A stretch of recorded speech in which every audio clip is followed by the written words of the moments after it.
Pemirsa, terima kasih Anda masih bersama dengan kami dan saat ini kita masuk dalam segmen Kupas Bisnis.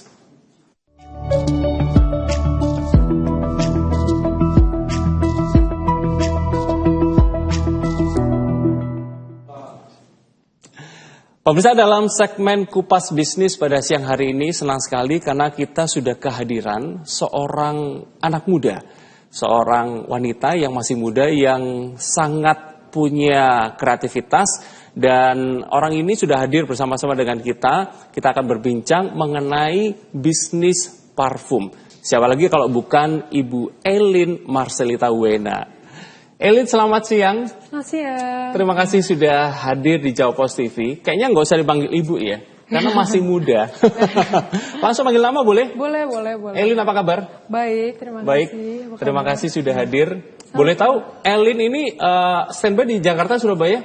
Bolak-balik, tapi usahanya main base-nya di Surabaya. Di Surabaya. Jadi pemirsa, Elin ini adalah aslinya asli Surabaya. Cuma sekarang juga karena berhubungan dengan bisnis juga sering bolak-balik ya, Jakarta, Surabaya. Elin, Unsound, sebuah perusahaan yang bergerak di bidang parfum. Betul. Ini adalah hal yang menarik ya. Boleh diceritakan awal mulanya seperti apa, kok bisa memilih bisnis parfum? Dan saya juga tertarik dengan nama Unsound gitu ya. Pertama kali saya mendengar Unsound ini parfum atau alat musik atau apa gitu kan. Boleh diceritakan Elin, silakan. Oke, mungkin mulai dari kenapa bikin lebih tepatnya home fragrance industry ya. Yes. Jadi pertama dari kecil tuh memang suka banget sama wangi-wangian. Suka wangi-wangian. Jadi lumayan sensitif sama bau. Terus akhirnya tajam nih ya penciumannya. Suka parfum, suka oil gitu-gitu. Lilin, koleksi lilin juga. Terus setelah kuliah, waktu kuliah tuh suka koleksi lilin ini. Kemudian melihat apalagi waktu itu pandemi, jadi semua orang di rumah, semua orang juga rasanya mulai beli nih di online marketplace ya, beli wangi-wangian untuk supaya udara lebih di rumah lebih segar lah ya. Waktu kita semua terisolasi, akhirnya dari situ muncul ide gimana kalau buat home fragrance industry. Jadi kita memang ada produk red diffuser utamanya waktu awal, kemudian kita juga ada room spray dan nantinya akan launching lilin gitu. Oke, jadi awalnya memang suka wangi-wangian. Iya. Gitu ya, penciuman memang sudah tajam dia dari kecil. Tapi belum terpikir soal bisnisnya waktu itu. Belum. Gitu ya, pada waktu pandemi kebanyakan orang di rumah, orang mulai memikirkan di rumah bagaimana caranya agar wangi, agar udara juga lebih segar. Akhirnya Elin memikirkan untuk bikin bisnis parfum. Oke, Unsound. Nama yang dipilih. Gimana nih cara pemilihannya? Cukup random. Cuman memang waktu itu suka semua yang berhubungan dengan kata depan un sebenarnya. UN kan tulisannya. Kemudian kenapa Unsound tuh artinya nggak berisik, tapi memang pelan-pelan maju sih itu. Oke, baik. Dari suka parfum, suka wangi-wangian gitu ya. Tapi untuk mempunyai bisnis parfum gitu kan, ini kan nggak sembarangan. Apalagi ini produksi sendiri nih gitu ya. Bagaimana cara mulainya? Sebenarnya dimulai dari apa sih yang masyarakat suka sebenarnya. Bau-bau seperti apa, terutama di Indonesia tuh lumayan tipikal. Mereka biasanya suka bau yang lumayan strong ya, karena udara kita panas. Jadi dari situ mulai klasifikasi mana wangi-wangi yang memang disukain sama masyarakat. Nah setelah dari situ, kita sebenarnya ada kerjasama sama pabrik yang memang memiliki essential oil semua dari Indonesia. Jadi bahan-bahan kita pun itu semua dari Indonesia. Oh, jadi bahannya semua dari Indonesia? Benar, seperti contoh misalnya minyak atsiri gitu-gitu, itu kan memang diproduksi dari Indonesia, dan minyaknya itu sendiri biasanya diekspor ke luar negeri. Nah, daripada diekspor terus ke luar negeri, kenapa nggak kita pakai dari produk lokal? Sebenarnya jadi Indonesia ini sebenarnya kaya ya? Kaya. Hal seperti betul. Apalagi essential oil, bahkan pemerintah juga sempat ngomong essential oil ini terkaya juga, salah satu terkaya di Indonesia. Wah, ini menarik pemirsa. Jadi ini adalah salah satu kekayaan Indonesia yang perlu kita perjuangkan gitu ya. Betul. Karena selama ini Indonesia sudah ekspor. Betul, iya. Kenapa kok kita yang di Indonesia kita nggak pergunakan untuk menjadi bisnis yang seperti Elin gunakan ini? Benar, iya. Apalagi misalnya kayak parfum-parfum luar negeri, parfum-parfum biasa di mall-mall Plaza Indonesia, itu sebenarnya juga beberapa kalau misalnya kita lihat notes-nya itu ada dari Indonesia sih. Made in Indonesia? Salah satu minyaknya. Oke. Iya. Jadi memang bahan-bahan kan biasanya notes-notes-nya dicampur-campur. Nah, biasanya salah satunya juga dari Indonesia. Oke. Wah, kita ambil posisi di situ. Ini hal yang menarik ya. Jadi kekayaan alam Indonesia ini memang harus kita pergunakan dengan sebaik-baiknya. Elin, Oke, pertama produksi gitu ya. Ya. Lalu cara pemasaran. Kira-kira udah berapa tahun nih Anson? Belum 2 tahun, belum lama, 1 tahun setengah, ya hampir 2 tahun sih Hampir 2 sebenarnya. tahun ya? Iya benar. Kita mulai dari online karena memang di zaman digital sekarang itu paling murah cost-nya. Kita cukup produksi di online, kemudian ada di aplikasi TikTok, Instagram dan lain-lain itu cost efisiensi. Kemudian setelah mulai berkembang, akhirnya kita memutuskan untuk juga ada offline di Jakarta. Gitu. Oke, mulai dari online sekarang offline. Iya benar. Saya tertarik dengan kata-kata berkembang, karena mungkin pemirsa juga berpikir ya, online yang berkembang itu yang seperti apa? Kira-kira kita bisa melangkah itu sampai tahap di mana? Oke, sebenarnya kalau misalnya Shopee, Tokped gitu ya, itu kan salah satu marketplace yang paling besar di Indonesia. Kita bisa lihat di situ tuh penjualannya cepat, karena semua orang, apalagi waktu pandemi itu kerjaannya kalau setiap malam kan scrolling apa nih yang bisa di check out gitu-gitu kan. Jadi kebetulan ya kita mantapnya di situ. Jadi waktu itu penjualan Shopee dan lain-lain itu naik. Akhirnya kita memutuskan, oke, mulai banyak permintaan. Kak, pingin coba cium. Apalagi kalau kita jual seperti ini kan nggak bisa raba-raba gitu kan ya. Jadi mending kita mulai perlahan-lahan itu bikin offline. Kadang ada yang kerjasama juga di beberapa toko kita titip gitu-gitu. Biar masyarakat Jakarta pun bisa mencium. Nah harapannya nanti banyak kota juga nih yang kita bisa pasarkan gitu. Oke, jadi dilihat dari penjualannya memang sudah mulai kencang gitu ya. Dan kebutuhannya memang orang-orang kepingin megang langsung gitu ya. Iya, pingin coba ciumnya. Cobanya biasanya. gimana ya, oke. Nah, saya kok tertarik dengan Elin memberikan sedikit masukan ya. Saya yakin pemirsa banyak juga yang terfikir gitu kan, kepingin buka usaha online, dimulai dari online. Namun mungkin ada yang stagnan mungkin sudah dimasukkan Shopee, Tokped tapi stagnan. Mungkin ada 1-2 masukan yang boleh Elin kasih ke pemirsa bagaimana sih caranya untuk membuat bisnis di dunia online ini berkembang. Namun Elin stop dulu, jangan jawab dulu, kita akan lanjutkan setelah pesan berikut ini. Pemirsa jangan kemana-mana, kami akan segera kembali.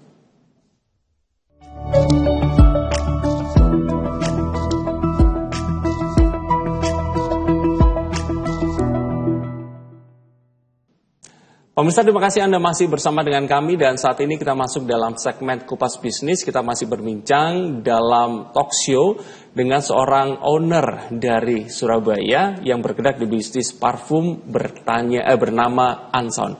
Oke Elin, tadi Elin sempat ngomong bahwa dimulai dari online dan akhirnya berkembang dan akhirnya sekarang masuk ke offline gitu ya, ada store sendiri gitu ya.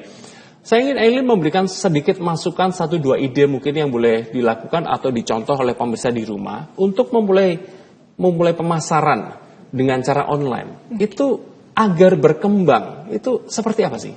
Oke, mungkin kalau bicara dari pengalaman sendiri, misalnya online tuh lumayan memang naik turun, apalagi regulasi dari marketplace sendiri tuh setiap bulan bisa berubah nih. Nah, benar banget, saya juga baca seperti itu. Tiba-tiba tambah ongkir apa, tambah apa, kan sebagai owner pun kita margin makin tipis. Tapi sebenarnya kalau misalnya ditanya bagaimana kita memasarkan, itu awal-awal kita bikin banyak konten. Apalagi di era sekarang semua orang menggunakan aplikasi Instagram, aplikasi TikTok terutama ya. Jadi kita memang lumayan gencar di TikTok. Kemudian juga kita ada affiliate itu, jadi kita bekerja sama. Itu juga bisa menambah pasar kita sih di marketplace karena saingannya emang banyak banget kan. Selain itu kalau misalnya dari marketplace sendiri bagusin foto produk, terus kemudian lumayan ikutin peraturan dari marketplace itu, biasanya marketplace akan mendukung kita mempromosikan produk kita dengan sendiri. Kalau kita juga mengikuti program mereka gitu. Oke. Jadi artinya yang pertama kita harus ngikutin program mereka, gitu ya, peraturan-peraturan diikutin juga. Dan juga segala sesuatu yang berkaitan dengan konten itu harus diikutin gitu ya. Benar. Di berbagai cara, dengan berbagai foto juga harus yang baik, itu semua harus diikutin. Intinya mungkin bagaimana caranya kita muncul terus gitu ya. Benar, iya. Oke, jadi itu mungkin pemirsa boleh contoh ya dari Elin. Baik, Elin. Saya juga mendengar bahkan produk Anson ini diterima di pasar luar negeri. Apa betul? Bagaimana ceritanya? Sebenarnya kalau luar negeri dari marketplace sendiri itu sempat kontak sama kita, kayak misalnya mereka menawarkan mau nggak dimasukkan ke Shopee luar negeri gitu. Shopee luar negeri? Iya, jadi kita ada di Malaysia, Thailand, sama Singapura. Jadi warga-warga yang Malaysia, mungkin warga Indonesia yang sedang berada di Malaysia, Singapura tuh sebenarnya bisa pesan produk kita itu sih. Ya, sampai sekarang masih itu, cuman emang kita lagi mencari siapa tahu ada potensi-potensi toko, store di luar negeri yang bisa kerjasama dengan brand kita. Wah, ini menarik ya. Dari online masuk ke store offline. Berbicara mengenai store offline, sampai dengan saat ini, tahapnya seperti apa? Apa yang sudah dilakukan mengenai store offline ini? Sudah dari mana nih? Oh, oke. Untuk store offline sendiri kita ada di Jakarta. Di Jakarta itu ada di 2 tempat, di Warga Peak. Silakan boleh main-main di IDD Peak. Dan satunya lagi di Tomorrowland Lipo Mall, itu di Jakarta Selatan itu sih. Jadi teman-teman yang mau mencobain produk Unsound bisa boleh main ke Jakarta, mau ke 2 tempat itu. Satu yang ingin saya tanyakan sendiri ini ya. Sudah nyaman di online? Sudah banyak nih, bahkan sudah ditawarin untuk masuk ke marketplace luar negeri gitu ya. Untuk masuk ke store offline, apalagi di Jakarta, kita tahu bahwa sekarang sewa ataupun beli itu bukan suatu hal yang murah gitu kan. Dan intinya ini adalah satu dunia baru gitu ya, ada pengeluaran baru. Tapi Elin memilih untuk tetap melakukan hal itu. Apa yang mendasari? Apakah cuman mungkin customer ini ingin memegang, atau ada suatu harapan baru dengan adanya store offline?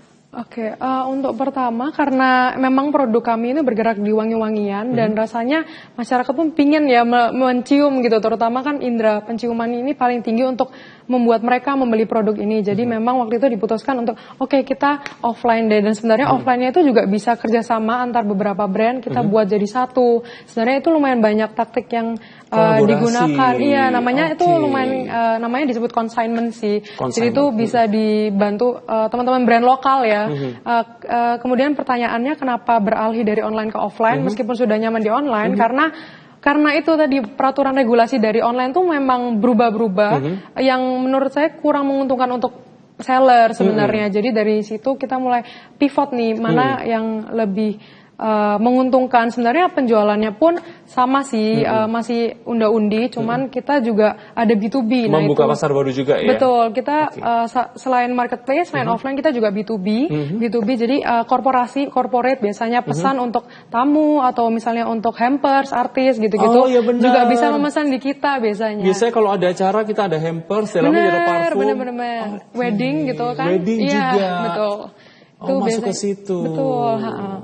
Wah, ini baik nih ya. Ini adalah suatu hal yang perlu dicontoh, bahwa dalam pemasaran kita harus memakai berbagai cara gitu ya.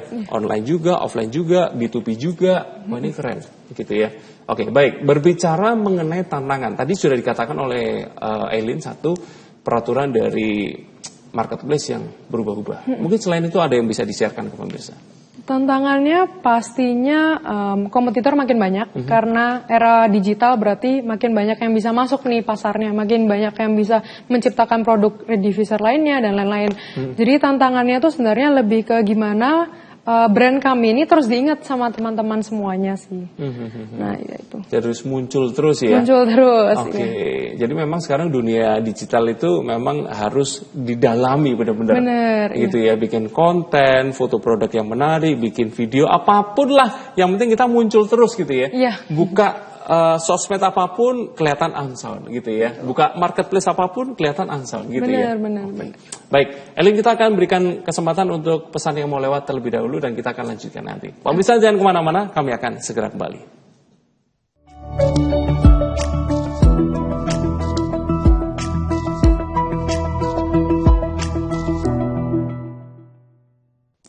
Pemirsa, siang hari ini kita masih berbincang dengan owner dari Unsound, yaitu Elin Marcelita. Elin, berbicara mengenai pemasaran gitu ya, tadi ada online, ada store offline gitu ya, dan juga banyak saya melihat ada event-event tertentu yang memang kita harus ikutin. Dan saya mendengar Unsound mengikuti satu event terbesar, event parfum terbesar di Indonesia pada tanggal 27 Juni mendatang. Boleh diceritakan itu eventnya seperti apa? Jadi memang event parfum ini berasal dari Jakarta, udah beberapa kali volume itu dilaksanakan di Jakarta, cuman ini pertama kalinya di Surabaya, dan Unsound memiliki kesempatan untuk join event ini. Apa nih keistimewaan dari event parfum terbesar ini? Mungkin karena ini event pertama yang semua tenannya itu benar-benar event tenannya itu benar-benar semuanya brand parfum. Jadi teman-teman yang mau datang boleh coba. Lokasinya ada di Tunjungan Plaza tanggal 27 sampai 29 Juni. Jangan lupa main ke booth Unsound juga. Nah, ini kesempatan nih ya. Mungkin buat warga Surabaya yang belum sempat ke store offline-nya Unsound di Jakarta, mungkin jauh gitu ya. Boleh main-main dulu ke event ini ya, tanggal 27 Juni sampai 29 Juni, 3 hari ya. Iya, benar. Ada Unsound di situ, main-main ke stand-nya Unsound. Oke. Elin, saya ingin sedikit berbincang mengenai peluang ke depan ya. Apa yang ingin dilakukan Unsound untuk langkah-langkah ke depan? Hopefully Unsound makin besar tentunya, makin banyak dikenal masyarakat. Kemudian kita bisa banyakin offline store, nggak cuma di Jakarta tapi biasa di Surabaya, di Bali, di Bandung. Jadi ini juga membuka kesempatan untuk para misalnya mall owner atau apa yang memang mau bekerja sama, kita sangat terbuka. Gitu. Oke, jadi lakukan yang terbaik lah ya, apapun itu gitu kan, dari online menuju ke offline gitu kan, dan sekarang ikut event-event juga. Dan saya melihat ini Elin juga bawa satu bingkisan yang menarik juga ini. Ini boleh tahu nih bingkisan apa nih Elin ya? Oke, jadi ini salah satu produk kami. The Diffuser Gift Set ini biasanya orang wedding itu banyak yang memesan ini. Jadi ini bisa kita custom juga nama teman-teman yang melakukan wedding. Jadi bisa dilihat produknya. Kemudian ini ada tas juga. Ada tasnya juga. Nah, ini versi mininya. Kita ada beberapa size. Ini versi mininya. Jadi teman-teman. Wah, keren banget ya. Modelnya seperti itu dalamnya. Ini berapa mili boleh tahu? Ini 50 mili. 50 mili. Selain 50 mili ada ukuran berapa lagi? Kita ada yang normal itu di 140 mili. Tapi kalau misalnya kebanyakan untuk hampers biasanya pesannya yang 50 mili. Iya, 50 mili. Oke. Parfum selain untuk diffuser, selain itu ada parfum untuk apa lagi nih? Kita ada linen spray, kemudian ada aromaterapi essential oil, dan juga nantinya akan launching juga lilin ke depannya. Lilin? Iya. Waduh, keren. Boleh tahu nih ya, untuk warga Indonesia mungkin kecintaannya soal wangi-wangian macam-macam lah ya. Tapi yang paling laku, paling laris tuh wangi seperti apa sih? Kalau sampai saat ini best varian kita tuh namanya Slow Living. Slow Living itu campuran dari North Jasmine, kemudian Wild Floral. Jadi memang baunya tuh seperti hotel-hotel bintang 5 ya. Itu biasanya paling banyak dibeli karena itu manis dan strong tapi tidak terlalu strong. Jadi cukup untuk ruangan ini. Gitu. Jadi itu adalah salah satu wangi-wangian yang paling diminati ya. Betul. Boleh dikatakan seperti itu. Elin, saya ingin Elin boleh memberikan 1-2 saran atau ide yang boleh dikatakan untuk pemirsa yang ingin baru memulai bisnis gitu ya. Itu kira-kira seperti apa? Ini adalah contoh yang luar biasa nih. Elin baru berusia belum 25 ya. Belum 25 dan bahkan sekarang ini masih melanjutkan kuliah S2. Tapi sudah fokus di bisnis dan juga bergerak luar biasa. Ngomong-ngomong soal bisnis, memang di dunia yang seperti sekarang ini kita harus banyak berpikir dan juga banyak bergerak dan juga banyak kolaborasi di dunia bisnis gitu ya. Elin, satu hal yang ingin disampaikan untuk pemirsa, mungkin ide-ide atau masukan dari Elin yang sudah menjalankan bisnis dan saat ini sudah berkembang, kira-kira apa nih yang perlu dilakukan? Oke, mungkin untuk teman-teman yang mau mulai bisnis, bingung dari mana, di era sekarang ini sulit menjadi yang pertama sebenarnya, karena semua orang udah ada ya sepertinya. Jadi daripada kita sibuk menjadi yang pertama, kita coba melihat apa yang menjadi masalah di sekitar kita. Cari solusinya. Sebenarnya lebih ke situ dan juga cari celahnya di mana sih. Cari celahnya. Iya, betul. Gitu ya. Jadi mungkin satu lagi di dunia yang katanya dikatakan sekarang ekonomi sedang tidak baik-baik saja, tapi kita harus tetap semangat ya. Tetap semangat untuk para business owner. Kita juga merasakan banget ya naik turunnya, terutama regulasi-regulasi sekarang. Jadi tetap semangat, tetap konsisten. Itu juga berlaku untuk diri saya. Semoga sukses untuk teman-teman semua. Oke, luar biasa. Elin, terima kasih banyak ya. Sukses terus untuk Unsound terus naik gitu ya. Dan sukses tuh event tanggal 27 Juni besok ya. Iya, betul. Oke, thank you. Terima Elin, terima kasih banyak. Terima kasih. Dan pemirsa, informasi dan pinjangan ini juga menjadi akhir dari informasi kita pada siang hari ini. Saksikan informasi menarik lainnya dalam program Update Bisnis yang selanjutnya. Saya David Funata dan segenap kru yang bertugas mohon undur diri. Selamat siang dan sampai jumpa.